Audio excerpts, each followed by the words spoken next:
Hello and a very warm welcome to this special edition of Rajya Sabha Television. I'm Kriti Mishra, and joining me today on the show is the Speaker of Arunachal Pradesh Assembly, Mr. Pasang Dorjee Sona. So welcome to Rajya Sabha Television and thank you so much for joining us. Thank you so much.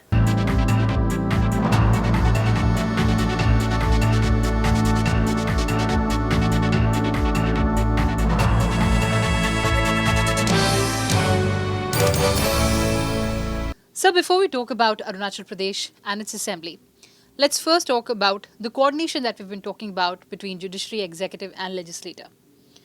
At the 80th All India Presiding Officers Conference, the theme was this only. What's the way ahead? What do you think? What is your take? The harmony and the relation between three organs, that's namely the judiciary, the executive and the legislature. And it's very important to have a very coordinated relation between the three, because at the end of the day, these three are the main, the pillar of the democracy. So each, it's a very simple logic, if we take it like that, if we see it as a tricycle, so one of the tire, goes wrong, then the entire, the cycle will not, kind of move ahead. So obviously, it's very important that all the three organs function and work in harmony. I think there were a lot of discussions, during the 80th Presiding Officers Conference. Unfortunately, I could not be during the session. I just came on the last day because of the preoccupation back in Arunachal. Anyway, it's a very normal and very common situation, wherever we have, 2-3 institutions, working together. There has to be a, coordination. It has to be in a very coordinated way, and there has to be a harmony. So, like we always say that in democracy, legislature, judiciary, and executive are the three pillar. So even if one pillar goes wrong, the entire system, crumbles down. So we see that, in recent days also, a lot of people have been saying, one, kind of pillar is trying to encroach into other.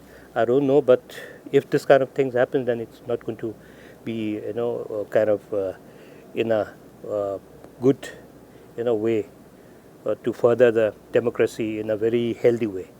So, the whole kind of discussion on the harmony between the three pillars, the three pillars of the democracy, like we said, the judiciary, executive, and legislature, obviously is very important that they all work in tandem with each other for the larger interest of the country.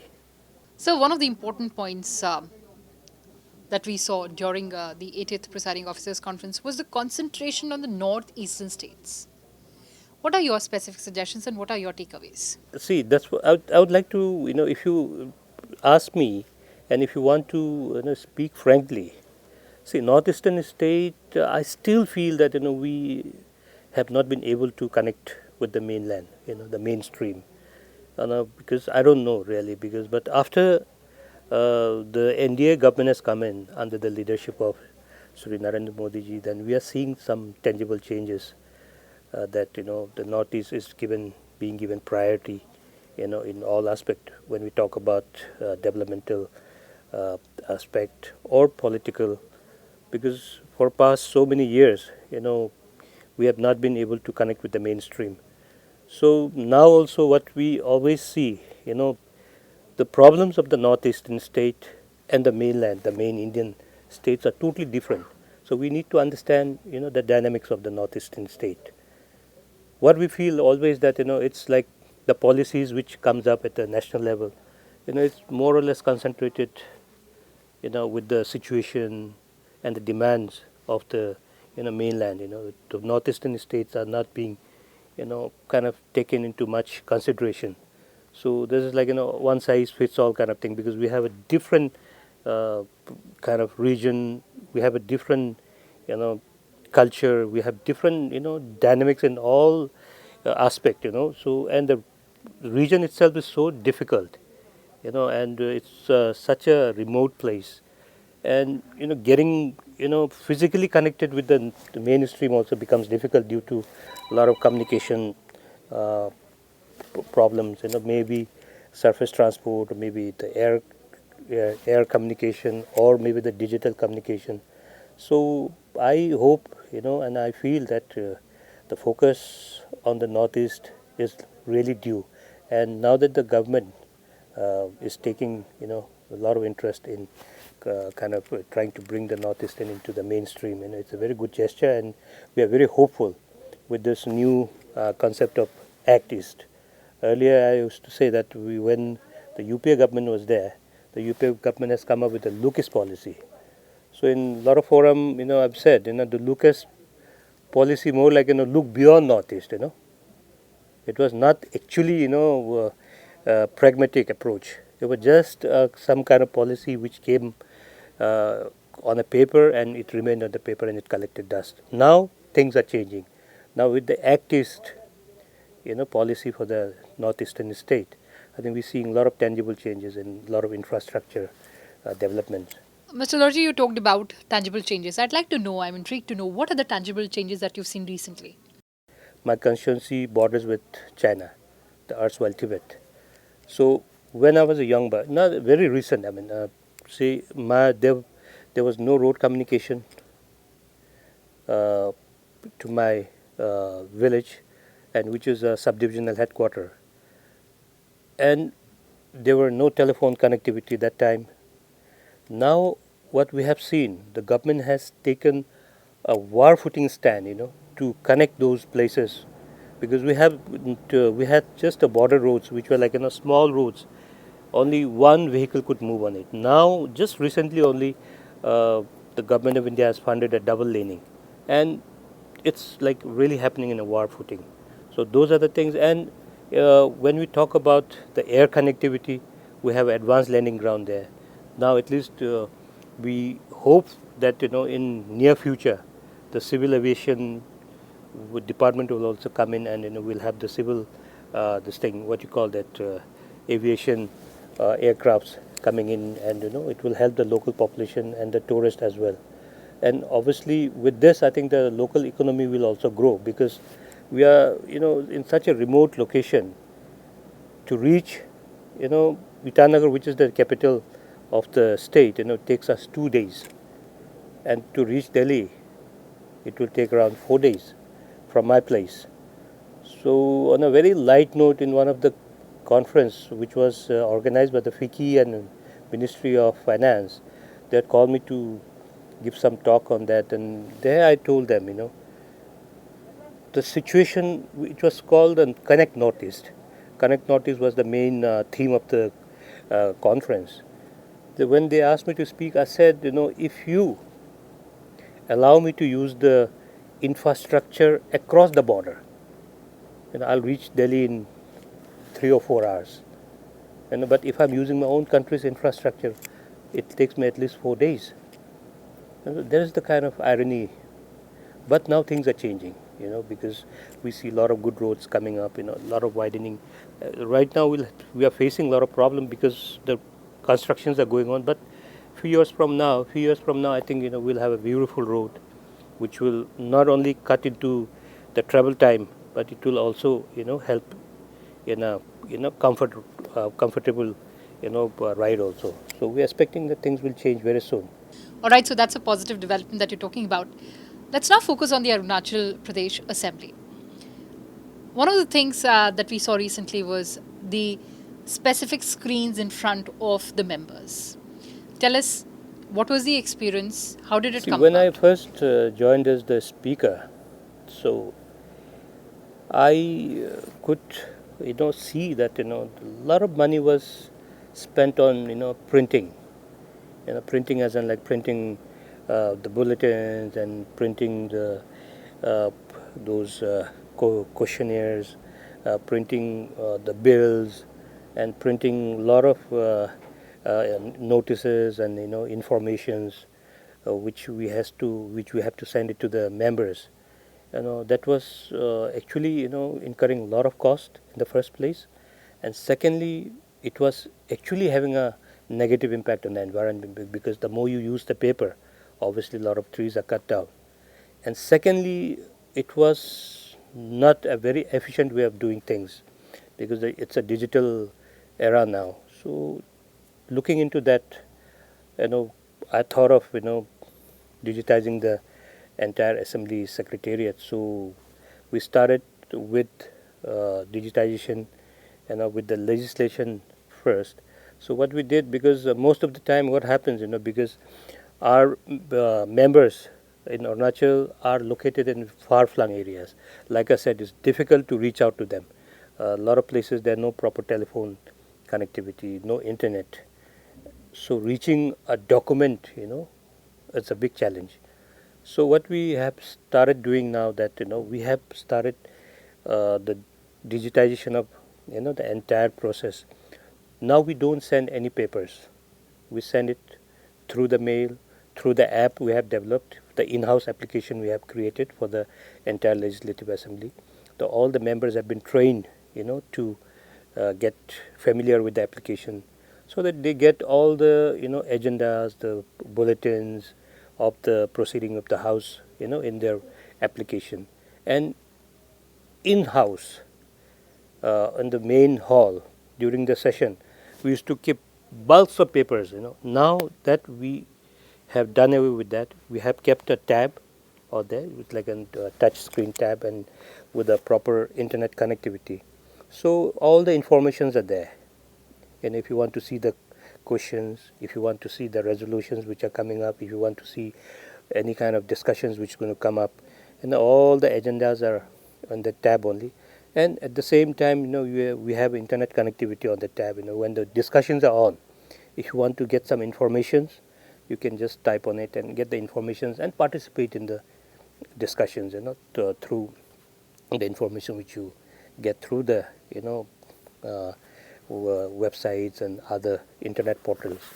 And secondly, what we have done earlier, as a speaker, if some member want to speak, they would want to send a sheet of paper, to the speaker, or raise their hand, so that, just to do away with that, what we have done, we have set up an app, which have a chat inside, amongst the members. So even if the chief minister wants to, kind of advise council of ministers regarding some issues, they need not, call him or write a chat and, give it to them, because it looks a little ugly, in the house. The marshals and watch and wards are carrying the paper from here and there. So they, do it, on the chat, maybe suggestions on some advices or some directives they can give. And to the speaker also, they can just send a message. So I, on the chair, I can see who sent a message, who wants to take part in the discussion. So accordingly, then I call their names. So it becomes much easier. So we don't lose paper, we don't lose time, we don't lose the manpower, because otherwise we have to we need to have 5-6 people inside the house, just to look around, and see the members, what they want. They need to send some messages to the colleagues, or the minister wants to send message to the chief minister, or the chief minister wants to send message to their minister colleagues, or the member wants to send some message to the speaker. So it's all done on the application only. They can just coordinate with each other, and the assembly looks very disciplined. So there's no much of a physical movement. So that's what we have been trying to do, and on 2 sessions we have implemented this, and we are improving it now.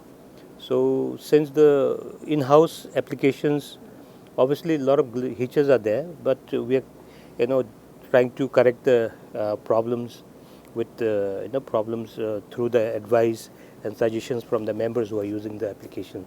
And we are hopeful that it will be a very hassle-free, user-friendly, and helpful application. Well, that's again a very welcome step.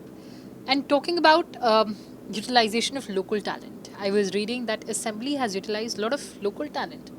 The Tell us more assembly, about that. what we have done, because we have a lot of dead walls in the assembly. So what we thought, the assembly should not be a place of just legislation. It should work, go beyond its normal function. So what we have done, we thought, like we should try to portray our culture. So since we had a lot of dead walls, we have used the local artists, to paint murals, depicting the different cultures, different tribes of the state. And so what happens, that gives a boost to their talent. And now after seeing that, a lot of people have started using our local talents to paint murals and, do the paintings. And we engaged the local artists to do portraits of all the former speakers and the deputy speaker, which was a big success, and a lot of people have appreciated. So it's in my official chamber, that the pictures. We have done the sketches of the former speakers, and thirdly, what we have done, we had like painted the uh, orchids of Arunachal, and the logo of Arunachal itself is the foxtail orchid, which is the state flower. So we have changed the logo of the Arunachal State Assembly only. And so it has the foxtail orchid, and in the middle we have the national emblem. And the foxtail orchid, and the national emblem, that signifies the federal structure of the Indian, constitution. And now what we have done, the uniform for the watch and ward and the marshals, we are getting it designed by our own local designers. And earlier, what we used to do is to go and call people from Delhi or any other places, some big designer. So I said we should not get into all this. Prime Minister also has said, vocal for local. So we are, towing the line for vocal for local, and at the same time, giving an impetus to their, talent and, and all other, people who are engaged in that.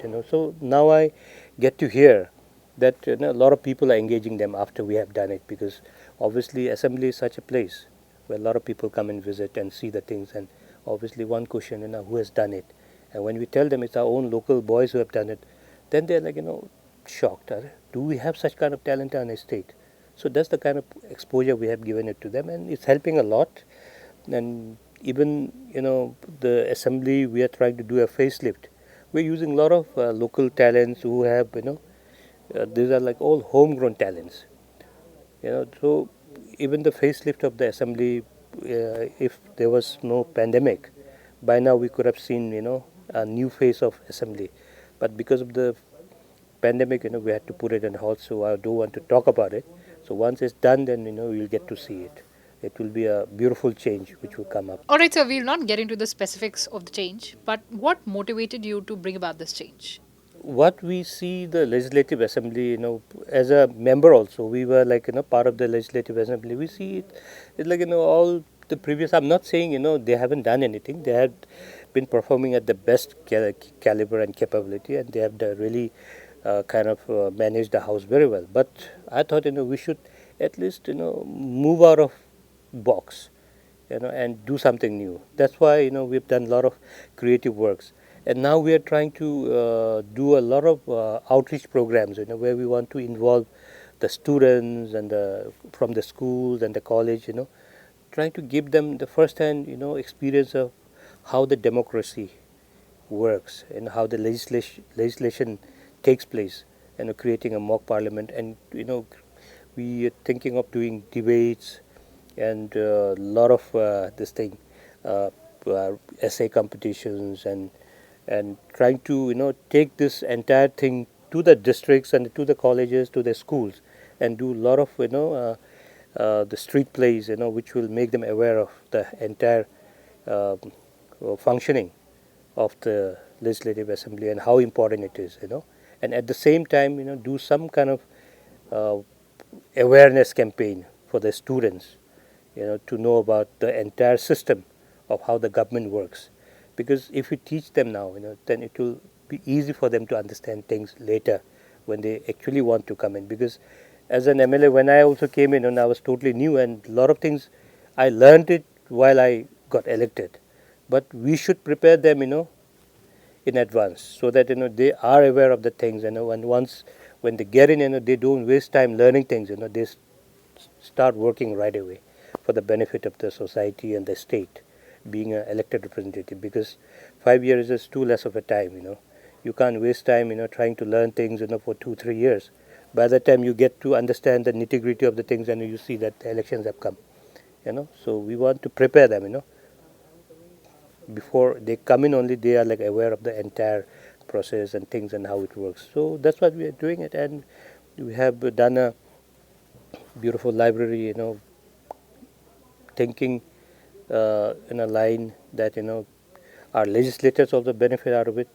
More than the legislators, the students, they come and use the library, to uh, uh, understand the proceedings of the house, because all the proceedings, which have been recorded, we have catalogued it, and plus we have a lot of books of different genres, and they can come and read free of cost. For the students, we said there will be no membership fees. They can come and use the library at their free will. And we're creating a museum, which will be the history and the evolution of the Arunachal Assembly, right from the provincial time. So how it evolved over the time. So let's see. We're trying to do a lot of ambitious things, but at the end of the day, it's the cooperation from all sides, which matters. And I'm very hopeful. Our government, state government, is also very proactive. They whenever we approach them with a request, to kind of revamp the things in assembly, they are happy to help. So I'm very hopeful that we will be doing a very good job and take this assembly to a newer level, and maybe it will be one of the state-of-art assembly in the country. All right, sir, before we end this conversation, one of the worries for the presiding officers, that's the disruption in the house. What has been your experience? I would like to know. Actually, I would say I think our state assembly is the most peaceful assembly as of now, and we have never seen such a disruption. The assembly is like the proceeding of the assembly is so peaceful, because if one member is talking, you know, no one disrupts, because they peacefully and very calmly they listen to all the members, and even if they have to interrupt, they will interrupt after the speaker allows them to, or else they never interrupt in between when one member is talking. So when we talk about the disruption in Arunachal Assembly, it's something we never heard of and we have never seen. Well, sir, we do hope that that kind of discipline is developed across the country.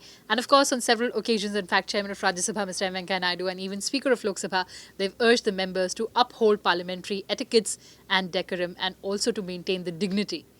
Well, on that note, sir, thank you so much for talking to us, and it was a pleasure talking to you. Thank you for giving time to be part of your Rajya Sabha TV. Thank you so much.